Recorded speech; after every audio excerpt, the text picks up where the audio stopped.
Just to start, let's make an analogy. Let's say there's a rolling ball and there's a bouncing ball, and they're both headed in roughly the same direction. You're able to keep both moving the rolling ball by pushing it along further every so often, and you can dribble, let's say, the bouncing ball by pushing it down and letting it coming up. Now the rolling ball, it will encounter more friction as it touches the ground, whereas the bouncing ball, as it strikes the ground, as it eventually impacts, it's going to have more impact force put through it, but incur less frictional resistance. What I'm getting at is a comparison between running styles, obviously, and we're mainly talking about fast running here, and how well the force of that run is carried through the body, our leverage system that makes up our different appendages.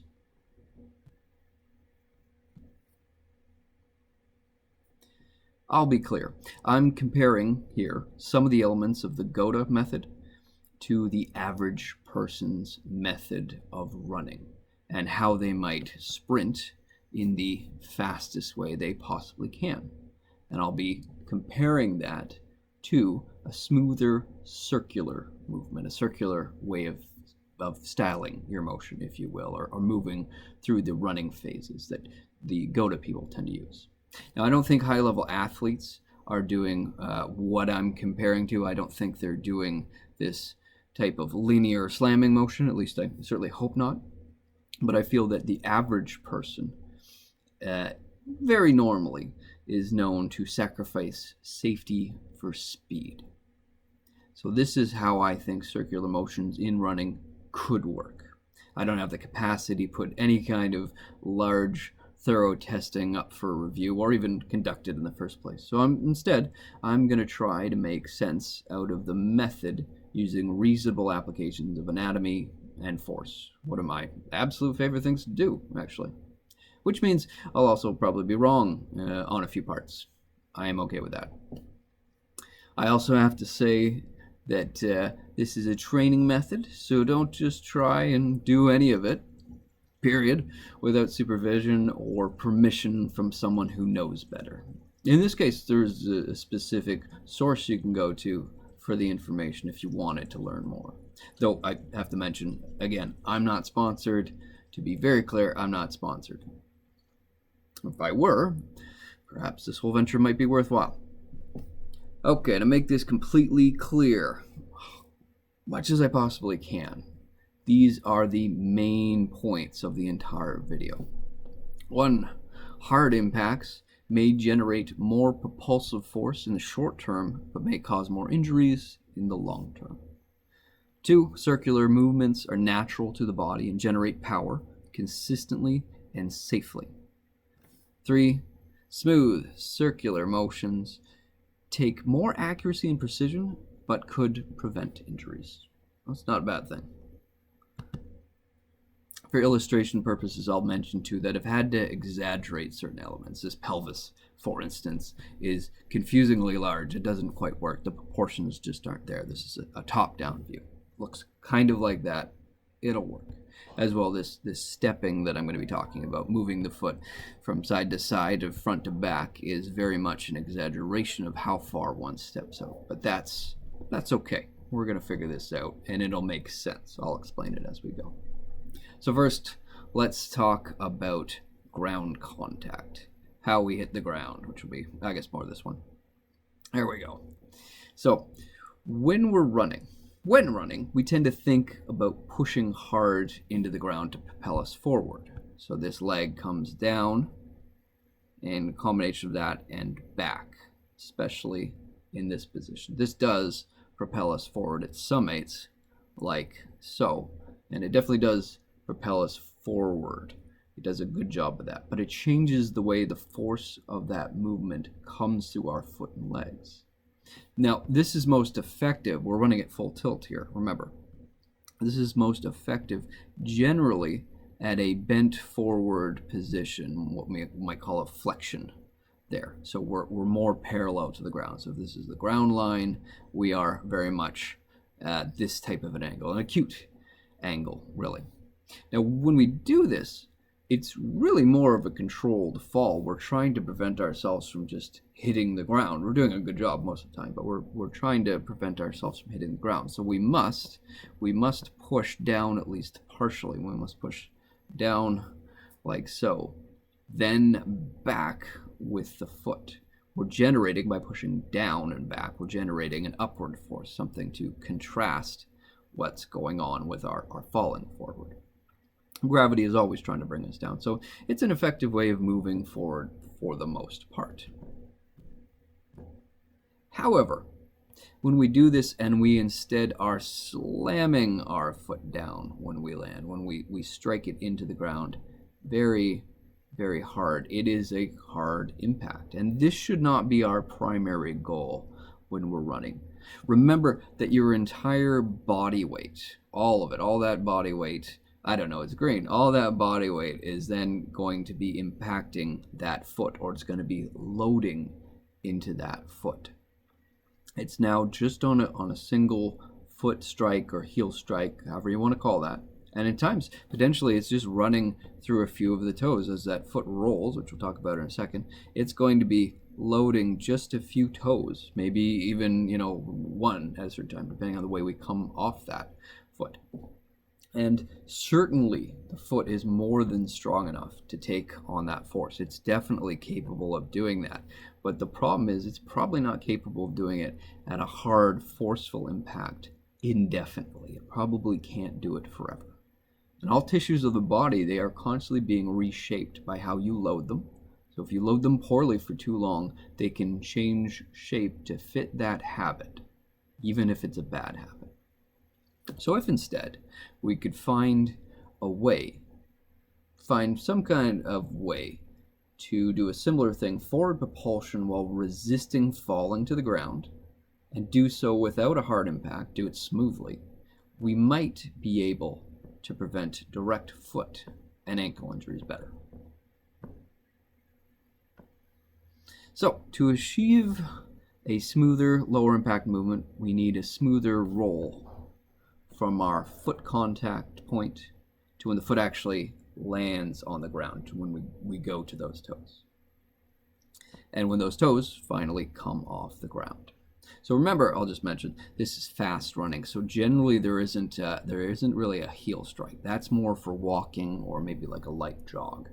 So it's much more likely that you're going to be hitting that ground initially somewhere, maybe midfoot in this case. Some people do toe running. I'm okay with that for the most part if it's done well. But in any case, if we are putting our foot down on the ground, we want that foot loaded effectively. And what should happen, what really does happen when we load it, is that it expands laterally and AP. So if we're looking at it from the front to back, that's anterior to posterior AP expansion. So it allows expanding this way.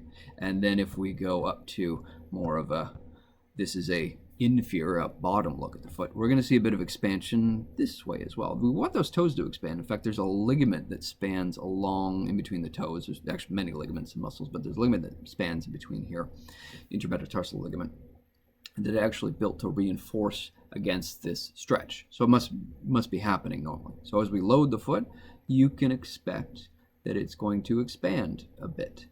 Now the thing about length in muscle and fascia, and this would be the inside look at the foot. This is the muscle and fascia right here. The thing about length in muscle and fascia is they want to recoil very naturally.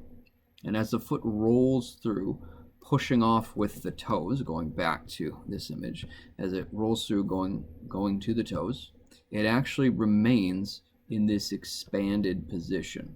The stretch is maintained throughout, or the lengthened state is maintained throughout, ultimately wanting to recoil at a certain point. So it's maintained as we roll from midfoot or heel, if we're walking, to the toes.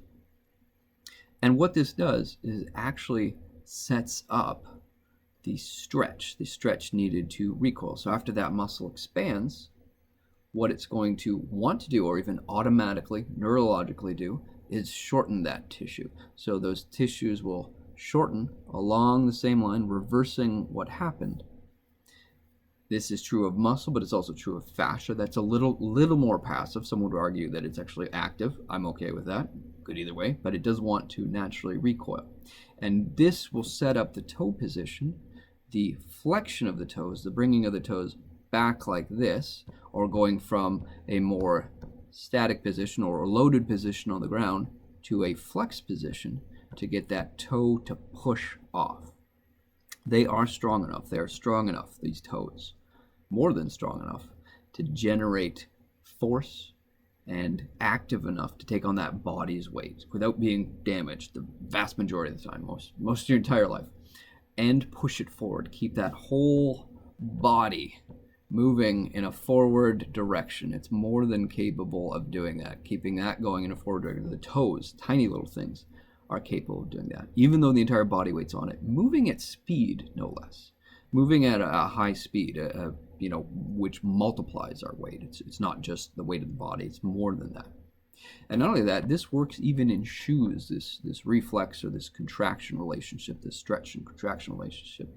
It works even in shoes. You could argue, certainly, that the shoes, a stiffer shoe would negate the effects of this, or a too short a shoe, too thin a shoe would negate the effects of this, to which I'll mostly agree, but I'm not getting into that in this conversation, that's for sure. Now, this muscle expansion and contraction relationship is not unique to the foot. It's actually more of a rule than anything. You could look at any muscle, and mostly they do this, but preloading muscular systems tends to make them contract automatically back, and contract harder, in fact. It's a built-in calibration that factors in how hard something should be used. So if we look at a heart, which looks nothing like that, it looks like the weird shape I've drawn here, but if we look at a heart, which has got all these funny things sticking off of it, the more you load it, the more you get it to expand outwards, and this is called the Frank-Starling law of the heart. The more you get it to load, or usually the more you increase the blood pressure, so that's indicative of a higher amount of load, the harder it will contract back as a response, the harder it will contract to propel the blood out of the heart. So it's a built-in automatic calibration coming out that aorta.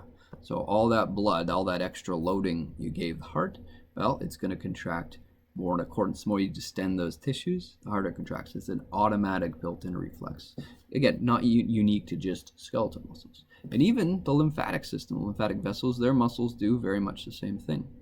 So this is not an uncommon thing in the human body. It's happening in many, many different places. Now, the Goata method, they tend to say, they would say, it's been explained to me, I don't know if this is exactly correct, that when pushing off those toes, they end up pushing off more with the fourth and the fifth. So let's just, mapping this out. Again, you may or may not do a heel strike depending on how fast you're moving, but let's say you land on the foot, and they would come along the outside edge. It's mentioned, I've mentioned it a few times myself. I think that makes sense. And then it hooks in a bit at the ball of the foot, and then ultimately you end up pushing off laterally, working kind of like an arc. Now, going laterally, I assume this is to spread it out through the toes. That's what makes the most amount of sense to me. You end up pushing off all of the toes, really. That's what I see happening, again, even at speed. And I think this is probably the ideal, but by pushing out in a lateral kind of arcing motion, a spin here, it distributes the weight amongst the toes, as well as helps lead into the spin of the leg as we ascend upwards. That arc, push off, it creates a big internal rotation of the leg, and they have a special name for that, which we're going into next. But before I say anything on this next part, the Goata method, the extending forward leg here, this one, this is a top-down view, by the way, they would say it comes into an external rotation at the landing point, at the strike point. Not a lot of external rotation, but it is a bit of external. So if you're looking at the foot, little tiny bit of external rotation. Now they call this the bow, and at first glance, the first time they saw them draw it out, my first reaction was, No. No way. I did not like the look of that. Something about the visual appearance, it just looked very wrong to me. I did not care for it. And honestly, I had no clue as to why. It just had this unstable look to it. But my first reaction is not always right, and I can admit that. Gradually, I've been coming around. I've been seeing how it could work, could be beneficial. I've come around partially, begrudgingly.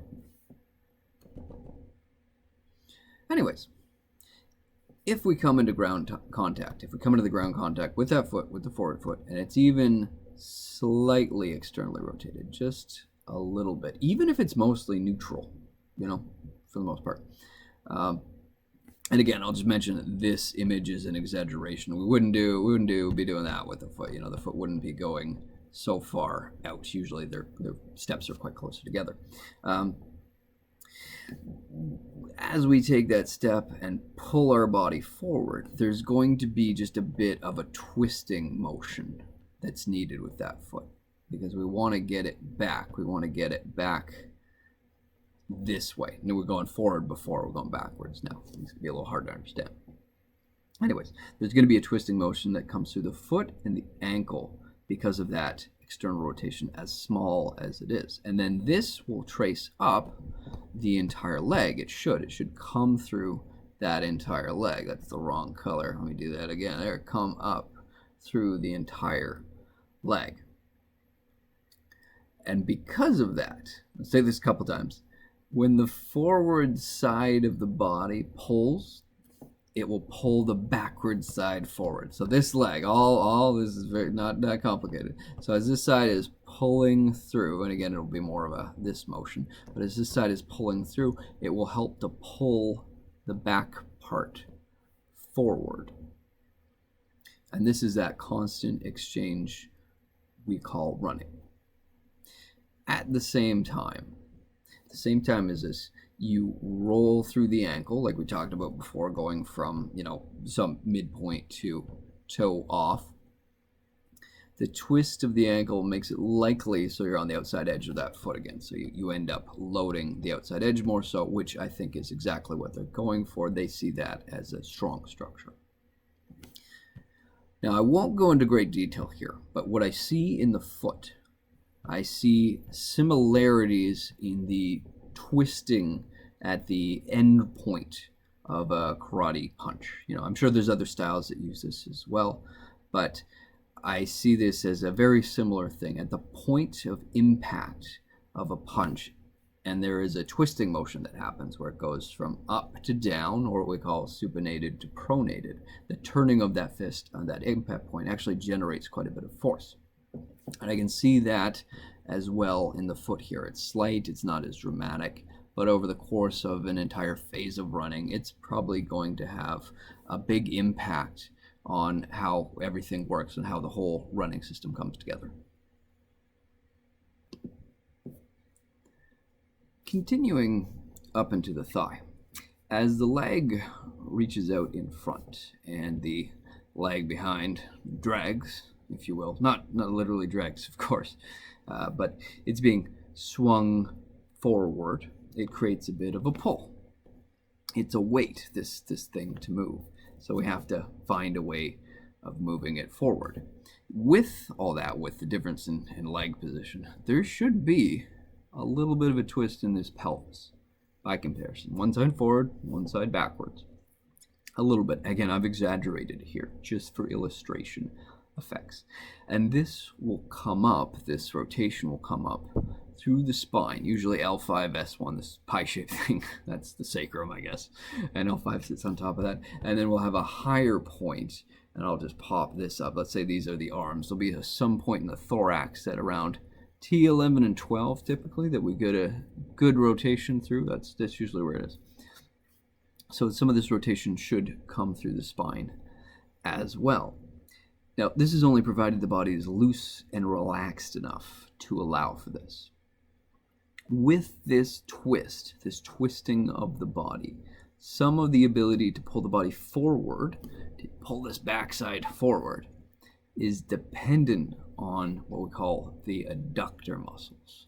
they're a special set of leg muscles, and they go roughly, I will say roughly, in a different color, they're roughly from femur to pelvis to the pubic bone area, and there's a few of them, about 3. I'll draw 2 just for illustration's sake. When the thigh is forward and it's externally rotated, this increases the distance between the 2 points. So this attachment to this attachment is increased. It's further apart.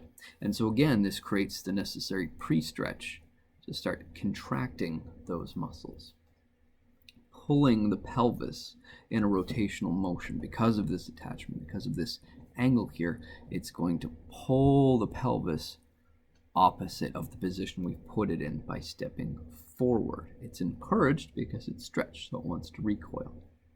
And it will bring along with it, because it attaches all the way up, it will bring the rest of the body along for the ride. By comparison, a more linear style of running, let's say we're doing this thing again, a more linear style of running where it's just forward, backward, and we're not really allowing for much twisting to go on from here.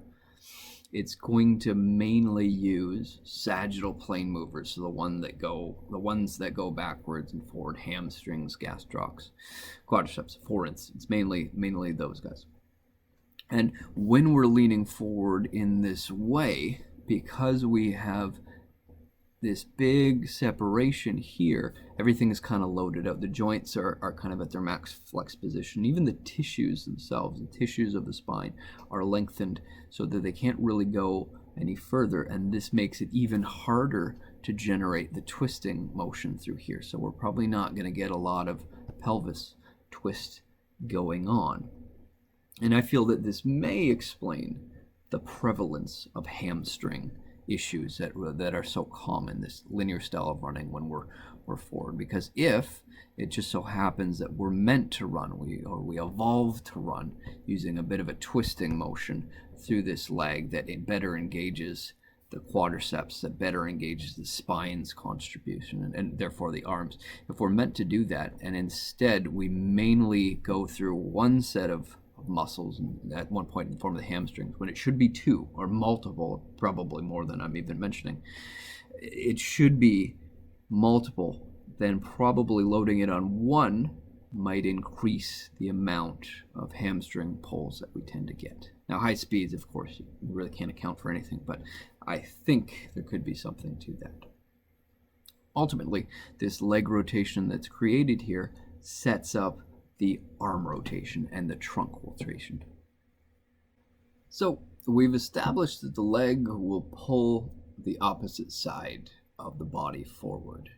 Okay, I'm saying that's what'll happen. We've established that. I'm saying that's what'll happen. And this pull operates up through the spine on a number of different levels to working our way up. Now, these have to be functioning and moving properly. All that has to be functioning and moving properly to utilize the arm motion. The arms being used in walking or running, they're kind of seen as incidental. I'm going to say this is a pair of arms. That's the best I could do. Just you see the top part or middle part of his body here, and this is an arm on the other side. Summarize. I've drawn the shoulders at least. We got that going for us. Anyways, usually the arm motion in walking or running is seen as unimportant, incidental, and certainly you can walk or run without actually swinging your arms. There doesn't technically need to be much of this going on, or much of the forward-backward motion going on to keep you moving. But it happens so involuntarily. It happens without us really thinking about it. And to stop the arms, that's the exception rather than the rule. And so this probably means that moving our arms, walking or running, it probably means that those arms make the process better. Arm swings aren't a deal breaker, but they are an enhancer. The arm seam, as far as I can tell, seems to be used to generate both counterbalance and pre-stretch for the legs. The arm that swings back, we'll start with that. This swinging back arm, let's say it's in the back position, brings the thorax along with it. So it carries through because, there's so many muscles that attach between both that you're going to get a consistent pull from arm to thorax. So we should have a little bit of a spin, just like the pelvis, a little bit of spin through the pelvis and the spine, well, we should get it through the thorax as well, twisting. The pre-stretch of the flexor muscles, by doing so, and the abdominal muscles, generates a pre-stretch in, well, a few places. So looking at the body from the front, so if I just pull this up, this is a thorax, lumbar spine, pelvis, and the little dots here, that's shoulders and hips. What happens is as the one arm comes back, so again, this arm's coming back, let's say it's the left side, and this is the left over here, this is the right. So as this arm comes backwards like this, takes the thorax along with it. Well, we've also got, to compare to, we've also got the leg on that opposite side also going back. So we get generally, summating this, we get generally a stretch like so, a pre-stretch again. So it lengthens these tissues. Now these are both back. And what that does is it takes the fascia between these 2 points. Again, really running from here to here. This is a confusing way. Let me get a better color. It's a confusing way to look at it, but we get a lengthening of fascia, connective tissue and muscular tissue between those points. And both these things, both the arm and the leg, are about to come forward into the next step, into the next cycle of the gait, whether that's walking or running.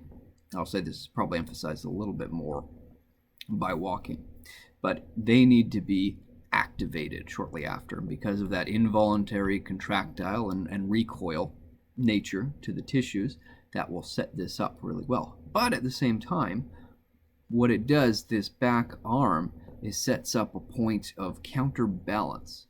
Because it's back, it can be something for the leg to pull off of. And this seems counterintuitive because it's floating in space. It's less stable technically. But remember, this leg is even more free-floating as it swings through, as it's coming into the next step. So as it's going from here, this phase, to this phase, it's going into the next step phase. So it is floating in the air, really just as much, if not more. And so because that arm is back, especially if there's a little bit of a lag between the leg coming forward and then the arm coming forward, it acts as a counterbalance. Its weight to be moved, its necessary weight to be moved, is a resistance at the body, and it allows for that leg to actually pull off that point. It's like a moving fixed point, if you will. It's a partial fixation in space. It's a weird concept. It's hard to understand. I totally get it. But it allows for a bit of counterbalance of that leg when it finally comes forward. So when it does come forward, when that arm is ready and that leg is really ready, so we'll say this, that, and this, that's where how the leg comes forward really. When it comes forward, what it does is unwind that stored energy, because remember, these are initially, we're saying these guys are separated, they're spread apart.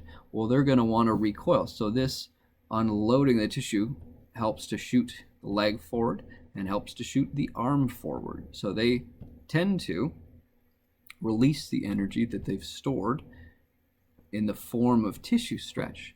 And this helps propel the body forward. The leg goes forward, but the arm on the opposite side, pairing the two together really, the arm on the opposite side also comes forward. So these two kind of match up. And as a whole, you're launching the whole body forward. Again, it's like a controlled thrust or a controlled fall where you just keep catching yourself over and over.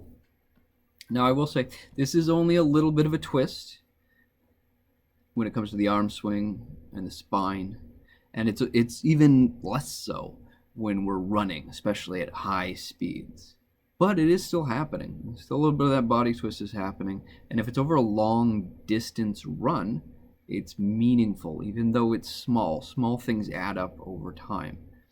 Realistically, I'm going to say you see more of this at lower speed running. You see more arm swinging, more body twisting and running, but it's still there at high speed, so it can't be unimportant.